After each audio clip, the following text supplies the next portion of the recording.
प्रधानमंत्री डॉक्टर मनमोहन सिंह जी के निधन ने हम सभी के हृदय को गहरी पीड़ा पहुंचाई है।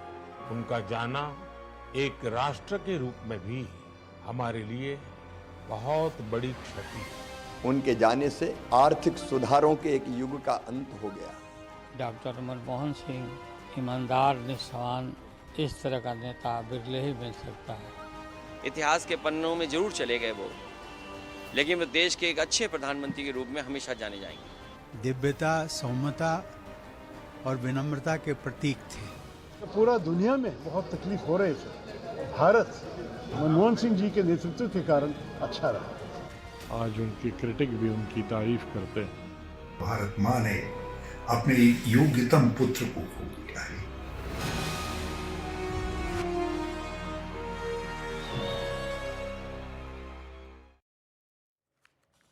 नमस्कार, आदाब। मैं हूं मारिया शकील। वक्त मुकाबला का है, लेकिन आज हम किसी मुद्दे पर चर्चा नहीं करेंगे, बल्कि हम एक शख्सियत को याद करेंगे। हम उस हस्ती को याद करेंगे जिन्होंने आर्थिक सुधारों के डॉक्टर थे। हम पूर्व प्रधानमंत्री डॉक्टर मनमोहन सिंह की बात करेंगे। 92 साल की उम्र में डॉक्टर मनमोहन सिंह का निधन हो गया। आज पूरा देश उन्हें याद कर रहा है, नमन कर रहा है। आज उन्हें याद करने के लिए हमारे साथ ख़ास मेहमान होंगे। हमारे साथ दो वरिष्ठ पत्रकार यहाँ पर स्टूडियो में मौजूद हैं, मयंक मिश्रा और संजय सिंह, जिन्होंने बहुत ही क्लोजली उनकी पॉलिटिक्स को कवर किया है। साथ ही में उनके साथ कैबिनेट में मंत्री रहे पवन बंसल जी हमारे साथ जुड़ेंगे और डॉक्टर शकील अहमद भी होंगे। पूर्व लोकसभा की स्पीकर मीरा कुमार होंगी हमारे साथ और पूर्व सांसद केसी त्यागी भी होंगे। लेकिन सबसे पहले ये रिपोर्ट देखिए कि कैसे पूरे देश ने प्रधानमंत्री मनमोहन सिंह को आज श्रद्धांजलि दी।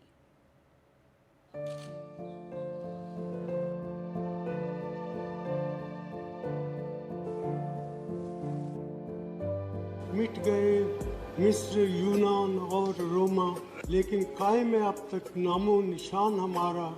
कुछ बात है कि हस्ती मिटती नहीं हमारी, सदियों रहा है दुश्मन दौरे ज़माना हुआ।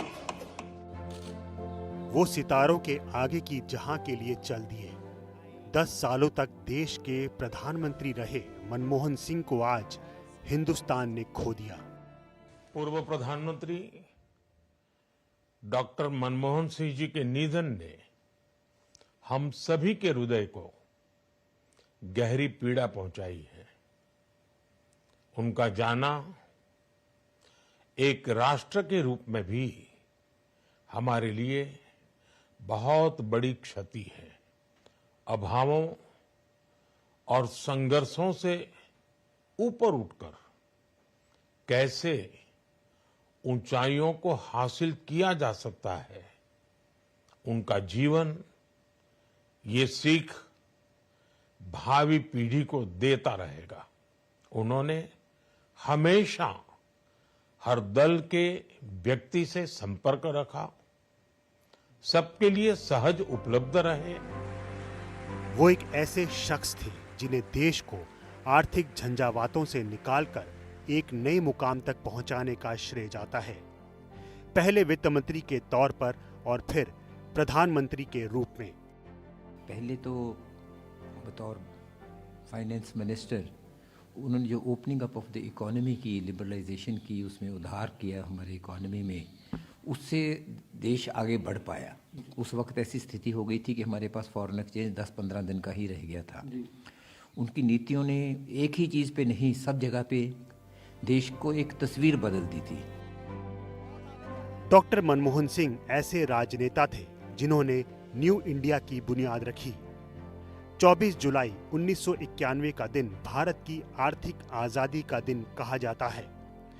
इस दिन वित्त मंत्री के तौर पर मनमोहन सिंह ने जो बजट पेश किया, उसने भारत में नई उदार अर्थव्यवस्था की नींव रखी। उन्होंने देश की आर्थिक सुधारों को लेकर के जिस तरह से सराहनापूर्ण कार्य किया, आज जो अच्छी और चमकती हुई इकोनॉमी है, सिर्फ उन्हीं के आर्थिक प्रयासों की वजह से समूचा राष्ट्र उनका ऋणी। उन्होंने जो देश के लिए किया जो नरसिम्हा राव जी की वजारत में उन्होंने अपने एक पहले बजट पेश किया, जिसके साथ देश की इकोनॉमी ऊपर चढ़ने लग पड़ी और दुनिया में नाम बन गया। तो उसके बाद 2 बार वो प्रधानमंत्री रहे। बहुत ही नम्रता से, बहुत अच्छे दिमाग से उन्होंने गवर्नमेंट चलाई। देश के 14वें प्रधानमंत्री रहे मनमोहन सिंह साइलेंट वर्कर थे। बेहद कम बोलते थे, लेकिन आधार, मनरेगा, आरटीआई और राइट टू एजुकेशन जैसी योजनाएं आज भी उनके मजबूत कामों का सबूत हैं। निगाह बुलंद, नजर परसोज है रख्त सफर मेरे कारवां के लिए। ऐसे लोग बहुत कम पैदा होते हैं और वही जो काम करते हैं उन्हीं के बारे में क्रिटिसिज्म होता है। मनमोहन सिंह न सिर्फ एक अच्छे अर्थशास्त्री थे और राजनेता थे, बल्कि बेहद संजीदा और सादगी पसंद इंसान भी थे। डॉक्टर मनमोहन सिंह ईमानदार, निष्ठावान, इस तरह का नेता बिरले ही मिल सकता है जिस पर कोई आरोप नहीं लगा हो, कुछ नहीं लगा। मंत्रिमंडल में मैं उन्हीं के मंत्रिमंडल में मंत्री था, उनके नेतृत्व में, और उनका बहुत बड़ा सहयोग हमको मिला जब हम रेल मंत्री थे। मनमोहन सिंह लगातार 6 बार राज्यसभा के सदस्य रहे और सांसद के तौर पर भी देश की सियासत में अमिट छाप छोड़ी। हर दूसरे तीसरे महीने में उनके पास जाता था।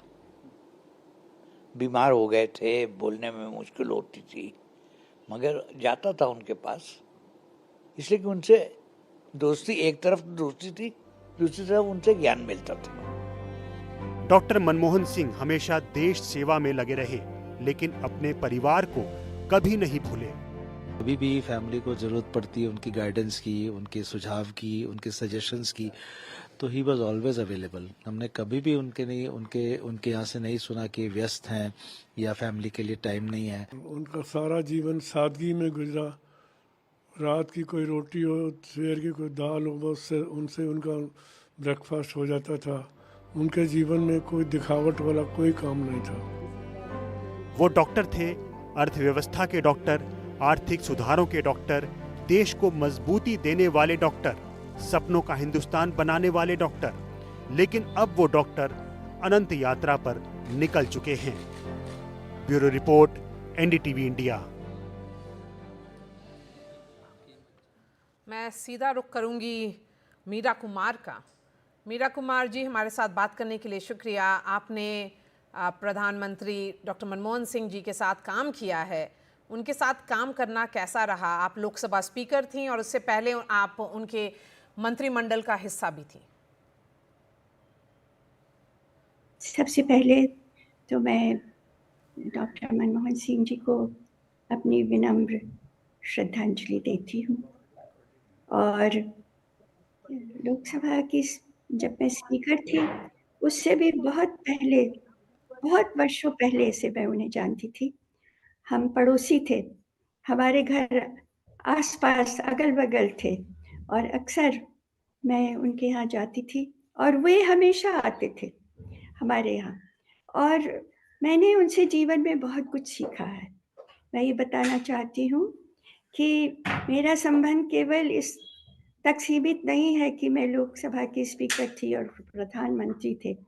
मेरा संबंध उनसे ये है कि मैंने जीवन में उनसे बहुत कुछ सीखा है और मैं सौभाग्यशाली मानती हूँ अपने को कि उन जैसे व्यक्तित्व से मैं इतना सब कुछ सीखने का मुझे अवसर मिला। और सबसे बड़ी उनकी बात थी जिसका मैं जिक्र यहाँ करना चाहूँगी।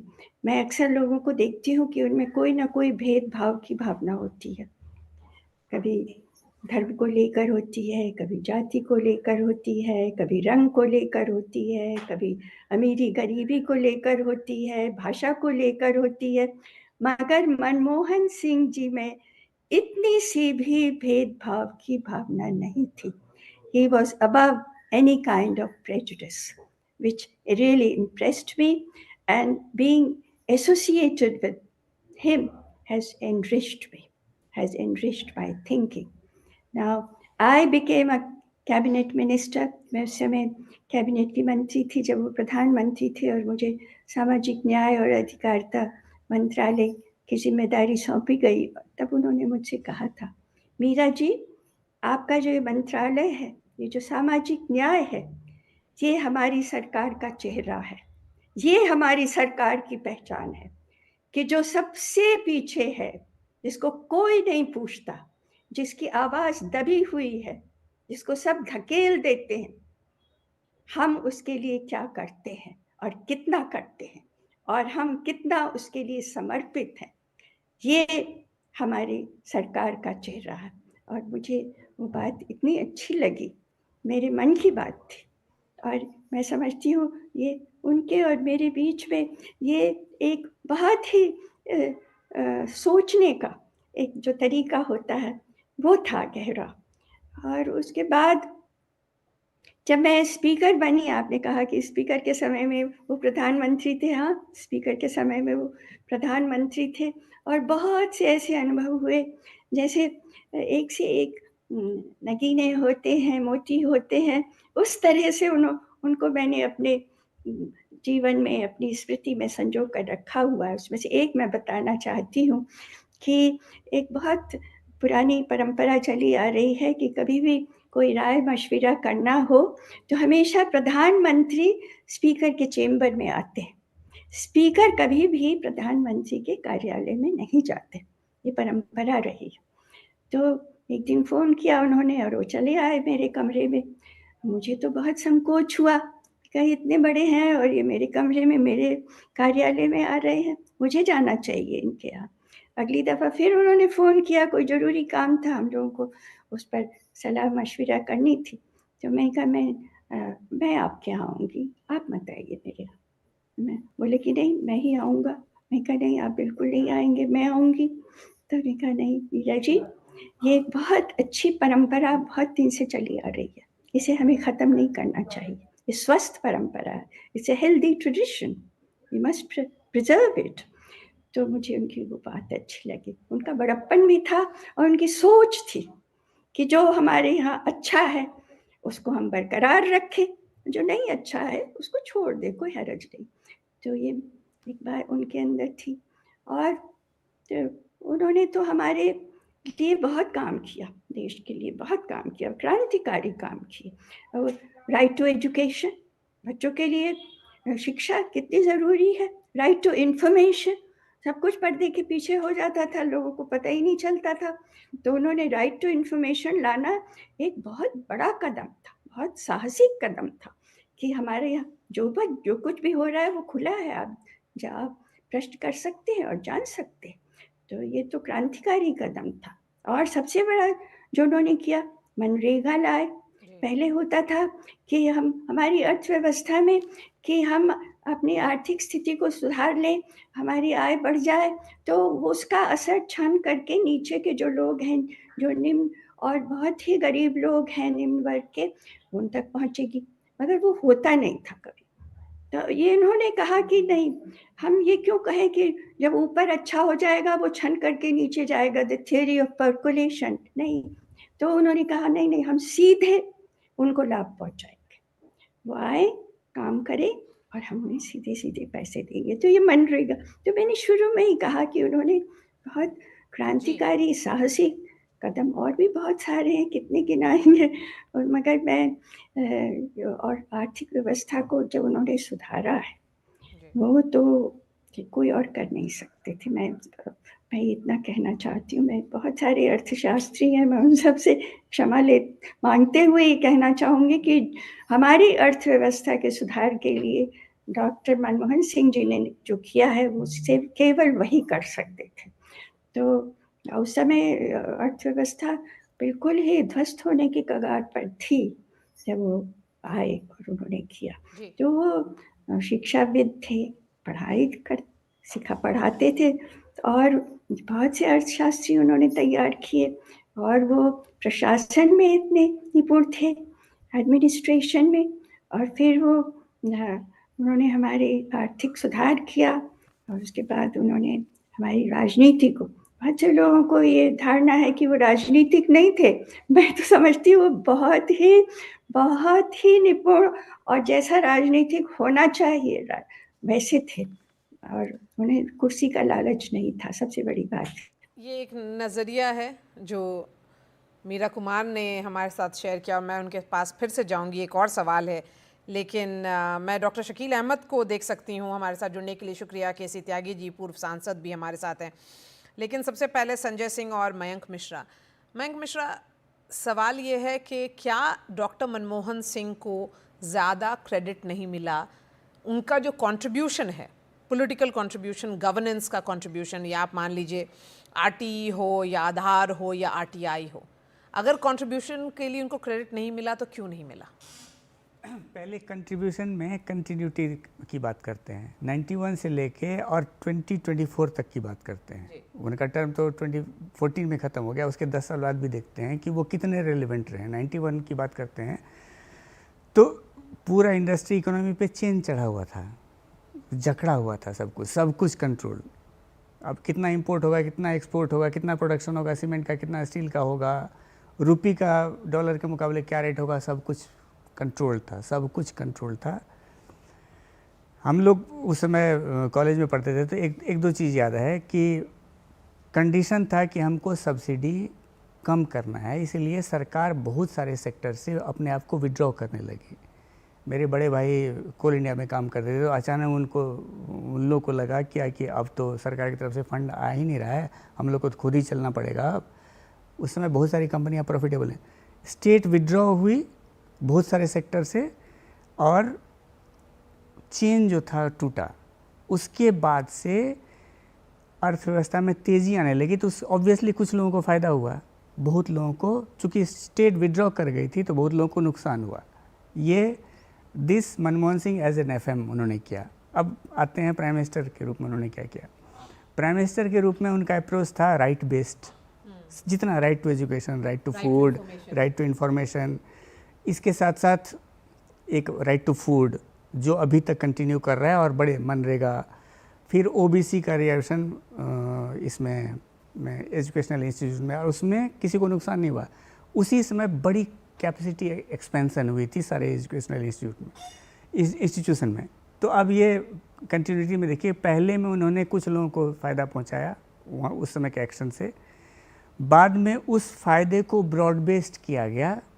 और हमको याद है कि 2008-9 के आसपास लोग बोलते थे क्या कि इतना ज़्यादा सोशल वेलफेयर पर अगर खर्च किया जाएगा तो और सारा इंफ्रास्ट्रक्चर कहाँ से बनेगा, इंडस्ट्री को जो इंसेंटिव चाहिए, फिलिप चाहिए, वो कहाँ से आएगा।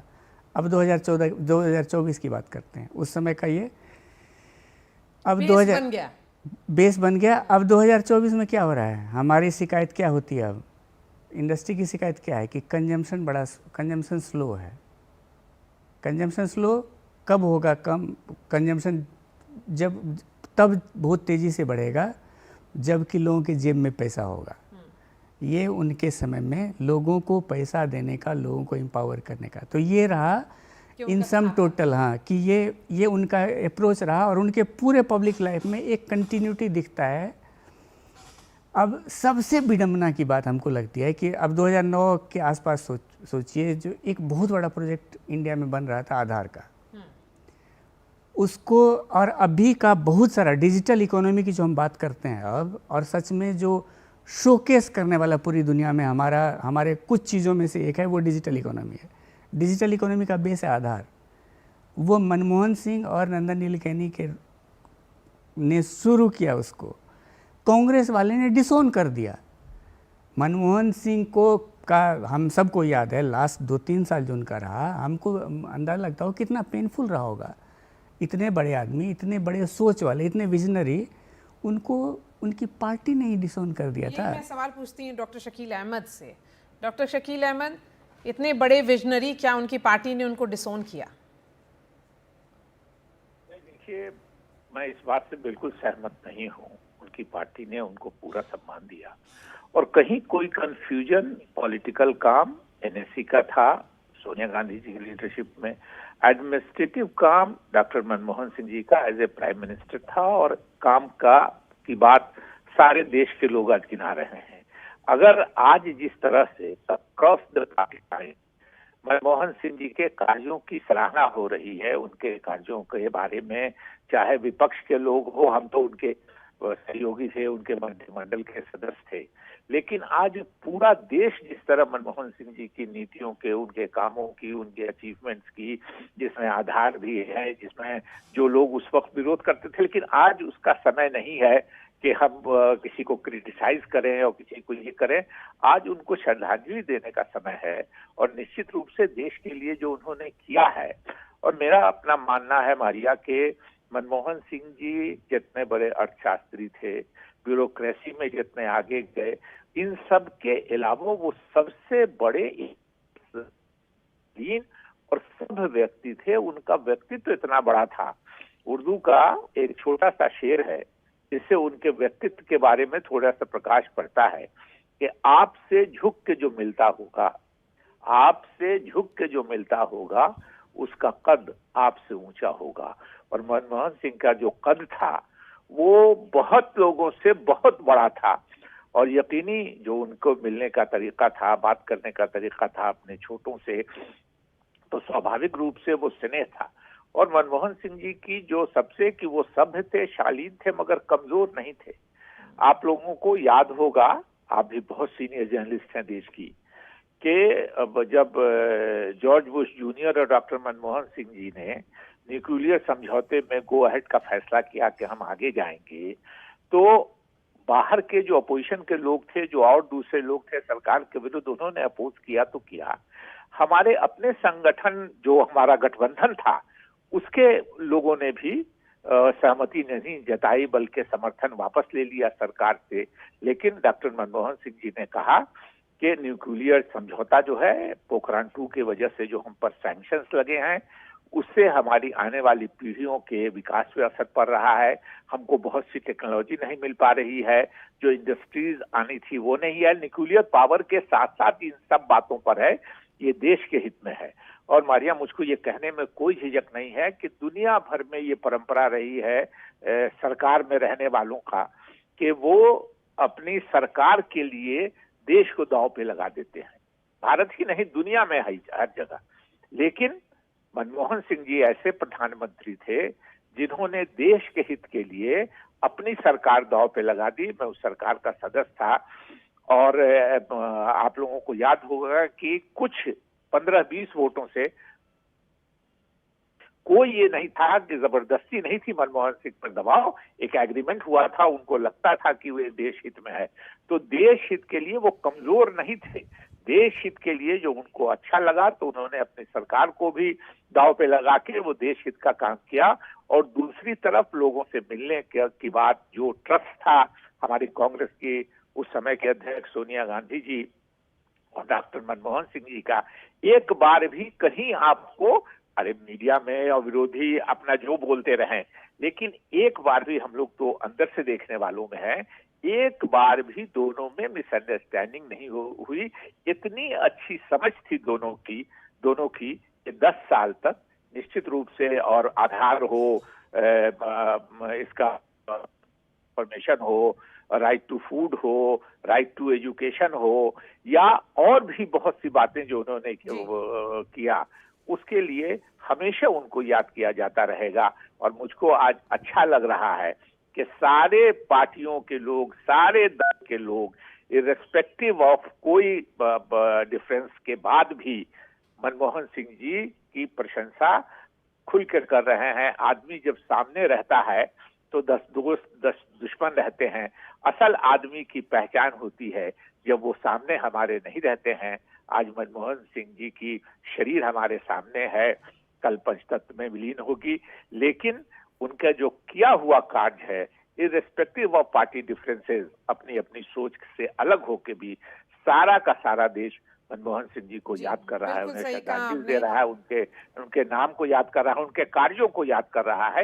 ये बड़ी बात है। केसी त्यागी जी, मैं आपके पास आऊंगी क्योंकि यूपीए 2 का जो फेस था, जो 4-5 साल का, उसमें हमेशा कोएलिशन कंपल्जन की चर्चा होती रही कि कोएलिशन धर्मा निभाने के लिए बहुत सारे चीज़ को कॉम्प्रोमाइज़ करना पड़ता था, आइडियोलॉजी को कॉम्प्रोमाइज़ करना पड़ता था, और डुअल पावर सेंटर की भी बात होने लगी थी, 10 जनपद और 7 RCR, उस वक्त RCR था, LKM नहीं था। तो जो अलायंस पार्टनर्स थे वो किस तरह से, क्या डॉक्टर मनमोहन सिंह को कमज़ोर समझते थे, या जो आप लोग बाहर से थे, आप लोग उनको कैसे देखते थे? देखिए मारिया जी, एक तो मैं इससे शुरू करना चाहता हूं कि उनके जैसा सादगी भरा, ईमानदार, सच्चा, सरल प्रधानमंत्री होना मुश्किल है। उस नाते मेरे दिमाग में उनका बहुत ज़्यादा सम्मान है। लेकिन मीरा कुमार जी और जो हमारे मित्र हैं शकील अहमद साहब और पवन बंसल जी ने जो अपने विचार रखे हैं, तो एज ए सोशलिस्ट वो जो जवाहरलाल नेहरू का 1957 का घोषणा पत्र है समाजवादी अर्थनीति का, सारे काम मनमोहन सिंह जी ने उसके उलट किए थे। चाहे उदारीकरण हो, चाहे निजीकरण हो, चाहे वैश्वीकरण हो। ये सही है, मैं उस पार्लियामेंट में था जब चंद्रशेखर जी प्राइम मिनिस्टर बने हैं और बताया गया कि आर्थिक संकट बहुत तेज हो गया है और सोना तक गिरवी रख कर के यहाँ की अर्थव्यवस्था को संचालित किया जा रहा है। उसके बाद मनमोहन सिंह जी वित्त मंत्री के रूप में आए, उन्होंने अपना पहला बजट रखा कि, और उनका ऐतिहासिक भाषण है जिसको तमाम उदारवादी लोग प्रस्तुत करते हैं कि अब समय आ गया है कि भारतीय उद्योग को चरणबद्ध तरीके से विदेशों से प्रतिस्पर्धा के लिए उजागर किया जाए।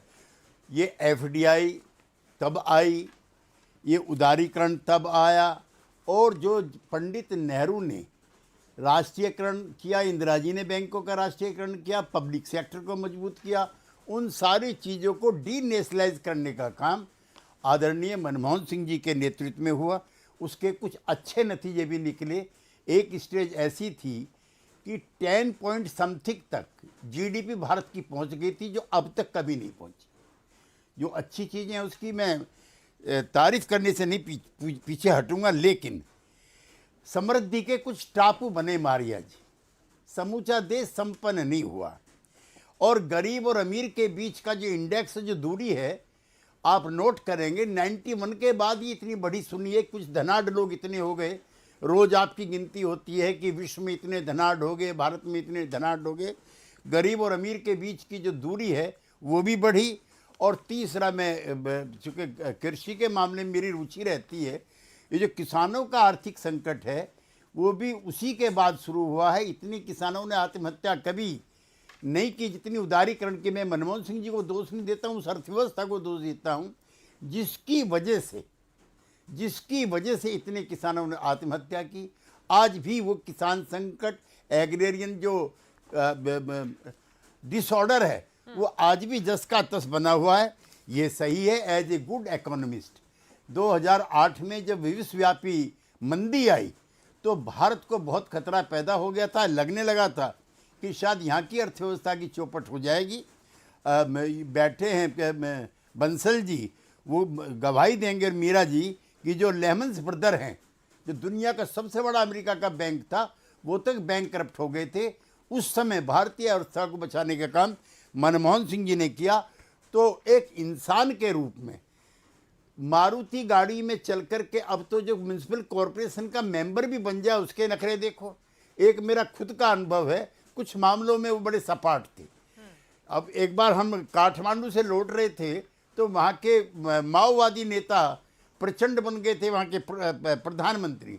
तो उन्होंने एक चिट्ठी मुझको, शरद यादव जी, हम दोनों लोग गए थे उनके शपथ ग्रहण समारोह में, उन्होंने मनमोहन सिंह जी के लिए दी।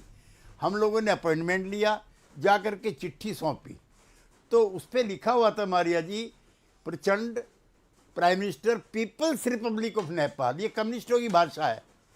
तो उन्होंने वो चिट्ठी को रद्दी में डाल दिया कि देखो, बजाय नेपाल लिखने के पीपल्स रिपब्लिक, और नेपाल का क्या मतलब है, इनके दिमाग खराब हो गए।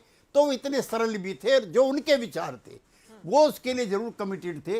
ये मैं कहना चाहता हूँ। जो आपने यूनाइटेड फ्रंट वाला कहा है, उसमें वो उस तरह के नहीं थे तिकड़मखोर जैसे और राजनेता हैं। वामपंथी उनकी सरकार चला रहे थे, उनकी वजह से सरकार चल रही थी। 60 से ज़्यादा कम्युनिस्ट उस समय पार्लियामेंट में थे। तो जो इंडो अमेरिकन न्यूक्लियर डील है भाई वही कर सकते थे। उन्होंने सबने समर्थन वापस ले लिया और ये एक ऐतिहासिक काम हुआ भारत की सुरक्षा के लिए, उसकी भी उनके लिए तारीफ है। लेकिन उनकी सादगी का कोई सानी नहीं था, कोई सानी नहीं था, उनकी सरलता का कोई सानी नहीं था। और वो तिकड़मखोर राजनीतिक नहीं थे, कुर्सी बचाने वाले राजनीतिक नहीं थे। उनके मन में जो आता था वो करते थे। एक किस्सा के साथ समाप्त कर रहा हूँ। वो प्रणब मुखर्जी के अंडर में उन्होंने काम किया था। जब वो प्राइम मिनिस्टर बन जाते हैं तो प्रणब दा उनके अंडर में वित्त मंत्री बन जाते हैं। तो एक विनोदी वार्तालाप में वो कहते हैं उनको, प्रणब दा कहते हैं मनमोहन सिंह को कि आज के बाद आप मुझे सर नहीं कहेंगे, क्योंकि सर आज से आप हो गए प्रधानमंत्री बन के। तो इतनी सरलता और सहजता उनके व्यक्तित्व में थी। मैं अपनी पार्टी की तरफ से और अपनी तरफ से उनको श्रद्धांजलि देता हूँ। संजय सिंह जी, आपने वो प्रेस कॉन्फ्रेंस भी कवर किया है जो बहुत फेमस है, और ये भी कहा जाता था कि डॉक्टर मनमोहन सिंह जर्नलिस्ट लोग से बहुत ही फ्रैंकली इंटरैक्ट भी करते थे। लेकिन जो इन्होंने कहा कि कम्युनिस्ट्स और सोशलिस्ट्स के जो व्यू थे डॉक्टर मनमोहन सिंह की पॉलिसी पर, वो डिफरेंट थे, क्योंकि इनका व्यू क्लियर था, capitalist with a human face उनका प्रिंसिपल था। तो आप उनकी लेगेसी को कैसे देखते हैं? देखिए, सबसे पहले 10 साल प्रधानमंत्री रहे और नॉन नेहरू नॉन गांधी पहला कोई व्यक्ति जो 10 साल प्रधानमंत्री रहा। दूसरी चीज़ ये है कि जो सवाल आप पूछ रही हैं, और अभी केसी त्यागी जी ने जिक्र किया 2008 के मेल्टडाउन का, लेहमैन ब्रदर्स और उसका 2009 का जो मैंडेट था, वो मैं मानता हूँ कि मनमोहन सिंह का काफ़ी बड़ा उसमें योगदान था। 2004 में he was a nominated prime minister, मतलब और वो एक सरप्राइज़ हुआ था। सेंट्रल हॉल का दृश्य आपको अच्छी तरह याद होगा कि जिस तरह की चीज़ें वहाँ पे हुई थी। उसके बाद मनमोहन सिंह का नाम आया, वो प्रधानमंत्री बने। लेकिन 2009 का मैंडेट, जैसे अब दिल्ली और मुंबई में टोटल जो सीट है वो कांग्रेस को गई, और ऐसे से उनकी संख्या भी बढ़ी। एक दौर ये आया जो मेल्टडाउन की बात कर रहे हैं कि लोग उनके अंदर, बाहर तो छोड़ दीजिए, बीजेपी को मतलब उतना शोर मचाने का एक तरह से जनता ने नकारा, उनकी संख्या कम हुई। लेकिन अंदर भी जो अलाइज थे, जैसे आरजेडी, जैसे लेफ्ट फ्रंट, वो 2009 के इलेक्शन में जनता ने उनकी संख्या बिल्कुल सिमटा दी कि इस भले आदमी को काम करने दो, उससे ज़्यादा वो समस्या परेशान मत करो। हाँ। लेकिन किसी और दिन अगर ये चर्चा होती, जो आपने पहला सवाल मयंक जी से पूछा था कि उनको क्रेडिट क्यों नहीं मिलता, तो उस पर ज़्यादा विस्तार से होती। आज वो दिन नहीं है, क्योंकि एक लाइन केवल कहूँगा, क्योंकि वो क्रेडिट सोनिया गांधी को जाता है, वो मनमोहन सिंह को क्रेडिट उसका नहीं दिया जा सकता, और नहीं दिया गया। ये एक मतलब थोड़ी अलग विवेचना का विषय होगा, और मनमोहन सिंह उसका क्रेडिट लेने के लिए कभी आगे भी नहीं बढ़े। ये जो सिविल न्यूक्लियर डील जो था, उस पर संजय बारू की किताब में एक जिक्र है कि एक दिन जब वहाँ पहुँचे तो वहाँ पे काफ़ी गहमा गहमी थी, और सोनिया जी उनके घर पे आई हुई थी औचक मॉर्निंग के समय में, अहमद पटेल भी साथ में थे, और इनको लगा कि क्या हुआ है। तो उन्होंने अपने एक कलीग को पूछा कि क्या हुआ आज, इतनी गहमा गहमी सुबह अचानक, कोई पहले से कुछ पता नहीं था। तो कहे कि आ जाओ, कुछ हुआ है, आप चले जाइए, आपसी से बात करेंगे। और उसमें उन्होंने कहा है कि उन्होंने ये सोनिया गांधी को ये कहा था कि मैं आगे सरकार नहीं चला पाऊंगा। शकील अहमद साहब जिस चीज़ का जिक्र कर रहे थे कि प्रेशर अंदर से भी बोल करके फिर वो रुक गए, प्रेशर अंदर से, पार्टी के अंदर से प्रेशर था, और अलाइज का जो था, बाहर जो हो रहा था वो तो हो ही रहा था। उन्होंने इस्तीफे देने का मन बना लिया था, ये संजय बारू की किताब में जिक्र है, और उसके बाद फिर रुक गया। उस दरमियान और भी काफ़ी सारी चीज़ें हुई, तो अभी उस पर हम नहीं जाते। एक चीज़ अगर आप देखेंगी कि मनमोहन सिंह का एक जो लास्टिंग कंट्रीब्यूशन है, वो एक उनका इकोनॉमिस्ट के तौर पे सब लोगों ने चर्चा कर लिया, 91 के रिफॉर्म्स की चर्चा हो गई, जिस तरह की चीज़ें उभरी, हालांकि बाद में वो चीज़ें थोड़ी भारी पड़ी कांग्रेस को। उनका एक पक्ष जो था चुप रहना, और कई बार चुप रहना ज़्यादा भारी होता है। कई उस पे सबसे डिफिकल्ट एक शेर भी उन्होंने बाद में पढ़ा था, 1000 जवाबों से अच्छी मेरी चुप्पी, मेरी खामोशी, वरना कितने सवाल बेआबरू हो जाते। संसद में सुषमा स्वराज के साथ उनका जो कुछ शेरो शायरी का जो हुआ, जो दौर चलता था, उसमें खास करके वो कि तेरी दीद के काबिल नहीं, हाँ, माना कि तेरी दीद के काबिल नहीं हूं मैं। हाँ, मेरा इंतजार और मेरा समथिंग, वो उसके बाद उन्होंने भी कुछ कहा था कि शेर का जवाब से। कुछ ऐसे पहलू भी हैं मनमोहन सिंह के लाइफ के जो प्रकट सक्षम रूप से नहीं होते थे। वो मतलब वो भी एक उनके लाइफ का शायद हिस्ट्री विल जज हिम फेयरली जो बोला जाता है। और जो पी चिदम्बरम ने उनके बारे में कहा जब वो याद कर रहे थे उनको कल, कि बहुत सारे ऐसे चैप्टर्स हैं जो जो जो कभी उन लोगों ने देखा ही नहीं, उनके बारे में, उनकी शख्सियत के बारे में जानते नहीं थे। एक चीज़ केवल और मारिया जिसका आपने जिक्र किया, उसका एक छोटा सा तथ्य से वो कहता, आपने कहा 2 पावर सेंटर मनमोहन सिंह ने कभी होने, माने अपने कॉन्शियस हो रहे कि एक सोनिया गांधी जो है एक ऑफिस थी, हाँ ऑफिस, तो फिर उस पर कहानी आगे चली जाएगी। क्योंकि अगर संजय बारू की किताब का बैक कवर में यही लिखा हुआ है मनमोहन सिंह के कोट में, कि हमने कभी, मैं इस चीज़ को मानता था कि किसी भी सरकार या मतलब इस तरह की व्यवस्था में 2 पावर सेंटर नहीं हो सकते, तो मैंने इसलिए कॉन्शियसली अपने आप को पीछे रखा। ये बहुत बड़ी बात है। पवन बंसल जी ने काम किया है डॉक्टर मनमोहन सिंह के साथ। पवन बंसल जी, आपको क्या लगता है इतिहास मनमोहन सिंह को किस तरह से देखेगा, किस तरह से याद करेगा? क्योंकि उन्होंने प्रोफेटिकली एक सेंटेंस बोला था जो आज बहुत याद किया जा रहा है, that history will judge him fairly। तो क्या आपको लगता है कि इतिहास में उनको अच्छे से याद किया जाएगा, उनके काम काज की वजह से उनको याद किया जाएगा? उनको मैं समझता हूँ उनके जो भी काम हुए हैं सभी को सुनहरी अक्षरों में लिखा जाएगा, क्योंकि ऐसा हमारे राष्ट्रीय कार्यक्रम का, जीवन का कोई भी ऐसा पहलू नहीं था, ऐसा कोई क्षेत्र नहीं था जिन पे उन्होंने अपनी छाप नहीं छोड़ी। सब जगह उन्होंने बहुत बड़ा असर किया। जब आदमी एक्टिव पॉलिटिक्स में होता है तो आपके मुखालफ होते हैं, बहुत तरह की बातें होती हैं। एक किसी किताब का टाइटल एक्सीडेंटल प्राइम मिनिस्टर लिखा, लेकिन उन्होंने लिखा क्या था वो कुछ और था।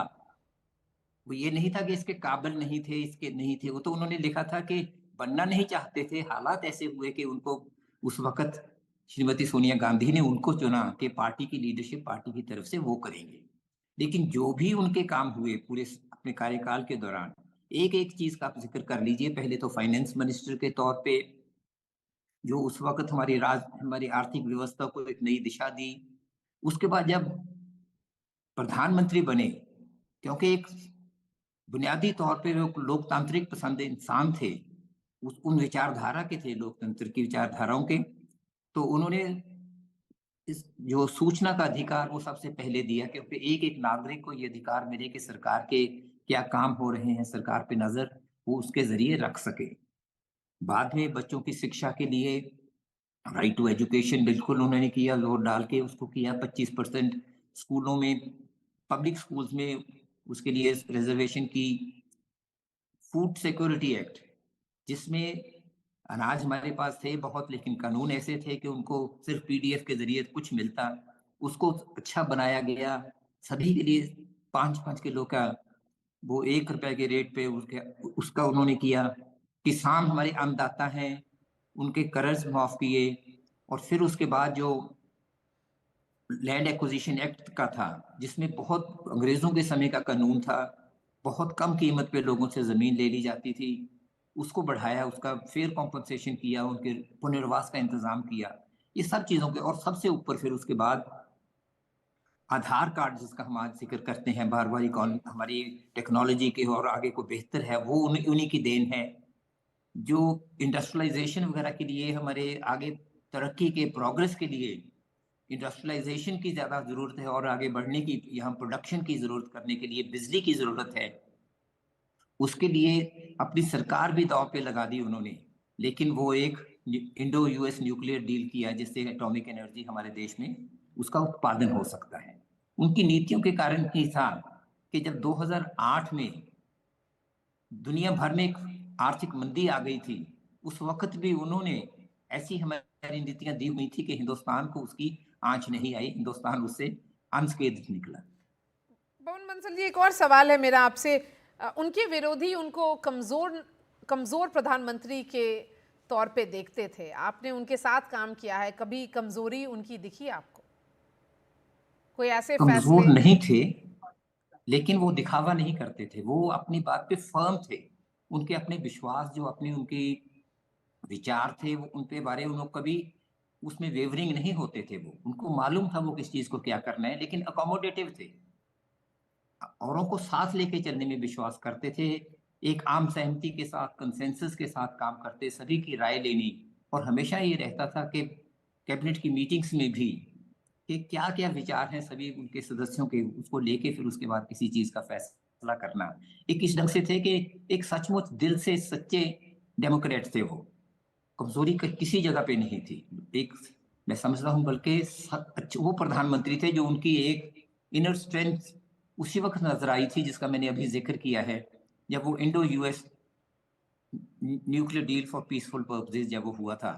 उस वक्त कोलिशन गवर्नमेंट के बहुत पार्टनर साथ नहीं थे, उनका विचार अलग था, लेकिन इन्होंने परवाह नहीं की। अपनी जो एक सोच थी उनकी कि देश के लिए ये उस देश के हित में होगा, उस पर चले और उसमें कामयाब हुए। ऐसा ही जब आपने इतिहास की बात की है, इतिहासकार हमेशा उनका नाम बहुत अच्छे ढंग से लिखेंगे कि एक वो प्रधानमंत्री थे जिन्होंने लोकतंत्र को सचमुच लोकतांत्रिक रास्ते पे चलाया। वो अकोमोडेटिव प्राइम मिनिस्टर थे, वीक प्राइम मिनिस्टर नहीं थे। आपने एक बहुत ही अहम शब्द का इस्तेमाल किया, शायद वही उनकी लेगेसी का एक पार्ट रहेगा। एक छोटा सा ब्रेक लेते हैं और फिर हम वापस आएंगे।